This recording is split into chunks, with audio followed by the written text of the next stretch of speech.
අයිබෝවන් තිල්ස් cake YouTube channel එකට ඔයාලා හැමෝම ආදරෙන් පිළිගන්නවා. අද අපි හදන්න යන්නේ කොෆි ගැටෝ එකක් කොහොමද කවර් කරගන්නේ කියලා. මම කලින් ස්පොන්ජ් කේක් එකක් හදන්න හැටි වීඩියෝ එකක් අරගෙන ආවා. ඒක බලපු නැති කවුරු හරි ඉන්නවා නම් මම link එක දාලා තියන්නම් උඩින්. ඒක ක්ලික් කරලා වීඩියෝ එක බලන්න. අපි එහෙනම් දැන් කොහොමද වැනිලා ස්පොන්ජ් එකකින් කොෆි ගැටෝ එකක් හදන්නේ කියලා බලමු. හොඳයි මේ තියෙන්නේ අපි කලින් බේක් කරගත්ත වැනිලා ස්පොන්ජ් කේක් එක. ඒක වීඩියෝ එකක් මම වෙනම ඔයගලන්ට අරගෙන ආවා. ඒක බලපු නැති කවුරු හරි ඉන්නවා නම් මම link එක පහලින් දාලා තියෙනවා. ඒක බලලා ඉන්න.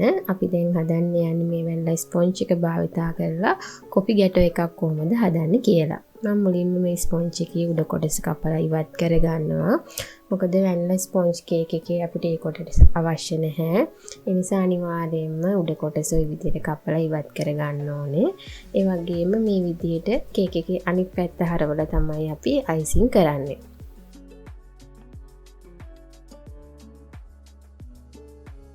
මේ සඳහා අපිට ඕන වෙනවා whipping cream මිලිලීටර් 200ක්, ඒ වගේම icing sugar ග්‍රෑම් 70ක්, කොකෝ පවුඩර් මේ සෙන්ටි 3ක්, instant coffee තේ හැඳි එකක්.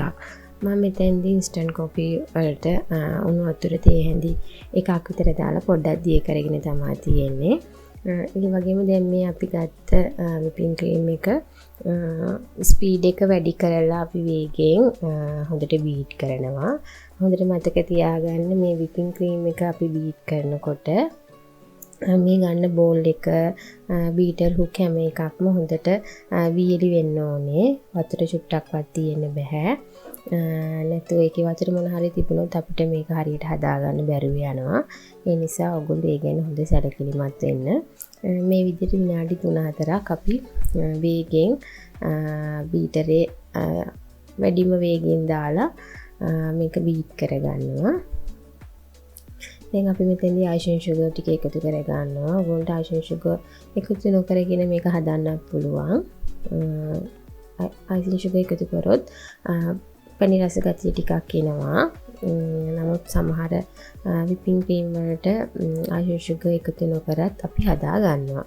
දැන් මේ අපි whipping cream එකට icing sugar දාලා බීට් කරනවා.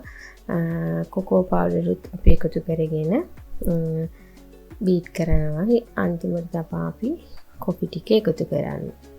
මේක රසය අනුව ඔයගොල්ලන්ට ඒක අඩු වැඩි කරගන්න පුළුවන්. කොකෝ පවුඩර් අවශ්‍ය නම් තව මේ සෙන්ඩක් විතර එකතු කරගන්නත් පුළුවන්. කොෆි වලට හුඟක් කැමති කෙනෙක් නම් ඉන්ස්ටන්ට් කොෆි තේ හැඳ එකට වඩා එකතු කරගන්නත් පුළුවන්.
දැන් අපේ ෆ්‍රොස්ටින් එක හරි. දැන් මේ විදිහට හොඳට බීට් කරගත්තට පස්සේ හොඳට මේක රැප් කරලා අපි මේක ෆ්‍රිජ් එකේ පැය භාගයක් විතර තියලා තමයි කේක් එක කවර් කරන්න ගන්නේ.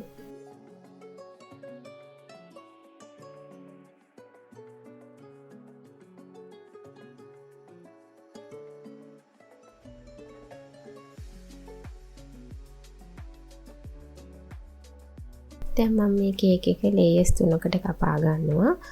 සාමාන්‍යයෙන් ගැටෝ කේක් එකක් ලේයර්ස් 3ක් විතර අපි දා ගන්නවා. එතකොට කේක් එක ගොඩක් රසයි. මේ විදිහට පරිස්සමට ලේයර්ස් 3කට කේක් එක කපා ගන්නවා.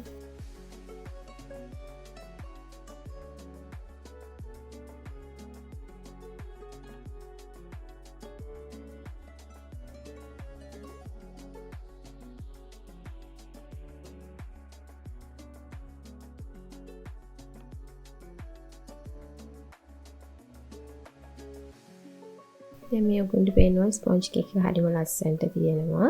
ඔයගොල්ලෝ නිවැරදිව ස්පොන්ජ් කේක් එක හදාගත්තොත් මේ විදිහට ලස්සනට අපිට කේක් එක ගන්න පුළුවන්. හරියට උස එනවා. හරි විදිහට හදාගත්තොත්. මේ තියෙන්නේ අපි හදාගත්ත සුගර් සිරප් එක. මම ඒක හදාගත්තේ මේක ඩබල් බොයිල් ක්‍රමයට. මෙතෙන්දි වතුර මම මිලිලීටර් 150කට සීනි ග්‍රෑම් 70ක් විතර දාගෙන මේක ඩබල් බොයිල් ක්‍රමයට හොඳින් රත් කරගන්න ඕනේ. ඔයගොල්ලෝ මේක බුබුලු නගිනකම් හොඳට රත් කරගෙන සීනි ටික දිය කරගන්න ඕනේ. සිරප් එක අපි හදාගන්නේ එහෙමයි. මොකද එතෙන්දී අපිට ඉන්ස්ටන්ට් කොෆි ටිකක් එකතු කරගන්න පුළුවන් සිරප් එකට. ඒකට රස වැඩි. මම ඒක වෙනම වීඩියෝ එකක් ඔයගොල්ලන්ට අරගෙන එන්නම්. ඒක ලොකු දෙයක් නෙමෙයි.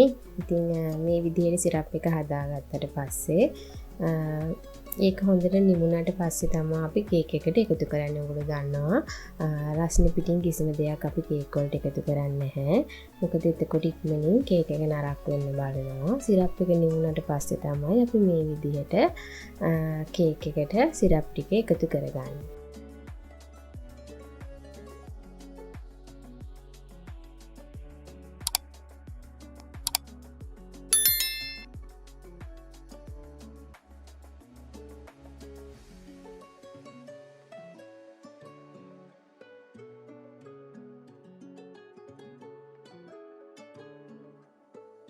දැන් මේ අපි කලින් හදාගත්ත whipping cream frosting එකෙන් ටිකක් අරගෙන මේ විදිහට අපි දාගන්නවා. එතෙන් දෙකට මේ විදිහට icing එක ගාගෙන කැමති ඕනම nuts වර්ගයක් පාවිච්චි කරන්න පුළුවන්.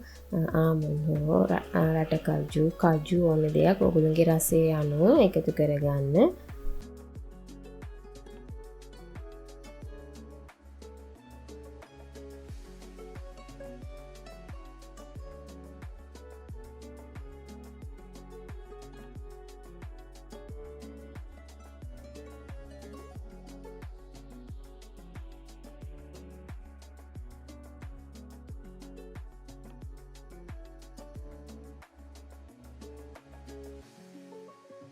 අයමත් මේ විදිහට මොන හරි එකතු කරාම අයමත් අපි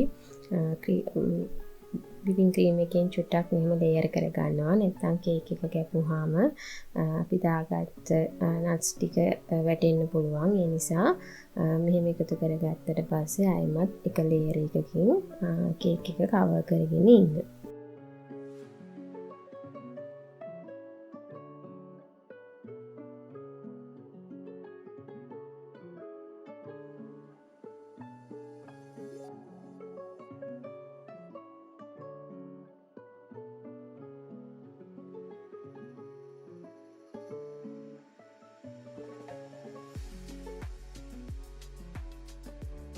මේ විදිහට අපි ලේයර්ස් තුනම සිරප් එකකින් පොඟවගෙන අපි කැමති ඕනම දෙයක් එකතු කරගන්න පුළුවන්. ගැටෝස් වලට ඕනම ගැටෝ වර්ගයට මේ විදිහට වැනිලා බේස් එක විදිහට අපිට පාවිච්චි කරන්න පුළුවන් මේ වැනිලා ස්පොන්ජ් කේක් එක. ඒක ඔයගොල්ලෝගේ රසය අනුව ඕන දෙයක් අඩු වැඩි විදිහට දාගෙන අපිට රසවත් කේක් එකක් හදාගන්න පුළුවන්.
මේ විදිහට ඔගොල්ලෝ ස්කේපර් එකක් මගින් මෙහෙම ඩෙකරේට් කරගන්න පුළුවන්. මේ වගේ ස්කේපර් එකක් නැත්නම් ඔයගොල්ලන්ට ගෑරප්පුවක් භාවිතා කරලා වුණත් මේ විදිහට අයිසින් එක හදාගන්න පුළුවන්.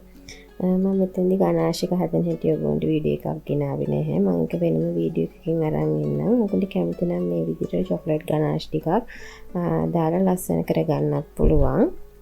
නැත්නම් කොෆි ගේටෝ එකට නිකම්ම උඩ තියලා මේක උඩින් ලස්සනට නොසෙල් එකකින් ඩෙකරේෂන් කරලා උඩින් මොන හරි නට්ස් ටිකක් දාගන්නත් පුළුවන්.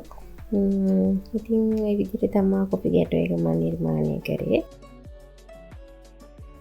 අද ඔයගොල්ලෝ රසවත් කොෆි ගේටෝ එකක් හදන හැටි ඉගෙන ගත්තා. මම හිතනවා මගේ වීඩියෝ එක හොඳ නම් ඔයගොල්ලෝ යාළුවොත් එක්ක බලන්න ෂෙයා කරගන්නේ කියලා. ඒ වගේම අපේ YouTube channel එක තාමත් subscribe කරලා නැත්නම් subscribe කරලා තියාගන්න. ඒ වගේම අපේ Facebook page එකට දිරස්කේ like එකක් දාන්න, Instagram follow කරන්න, TikTok follow කරන්න. ඒ වගේම අපේ Facebook group එක online cake course group එකට join වෙන්න අමතක කරන්න එපා. ඔයගොල්ලන්ගේ වටිනා අදහස් පල්ලෙහාන් කමෙන්ට් එකකින් දාන්න. ඔයගොල්ලන්ට ගැටලු මොනවා හරි තියෙනවා නම් ඒ සඳහන් කරන්න මම ඒවට reply කරන්නම්. හොඳයි එහෙනම් ඔයගොල්ලෝ හැමෝටම සුබ දවසක්. අපි ආයෙමත් ලස්සන වීඩියෝ එකකින් මේ විදියට හමු වෙමු. ගිහින් එන්නම්. බොහොම ස්තුතියි.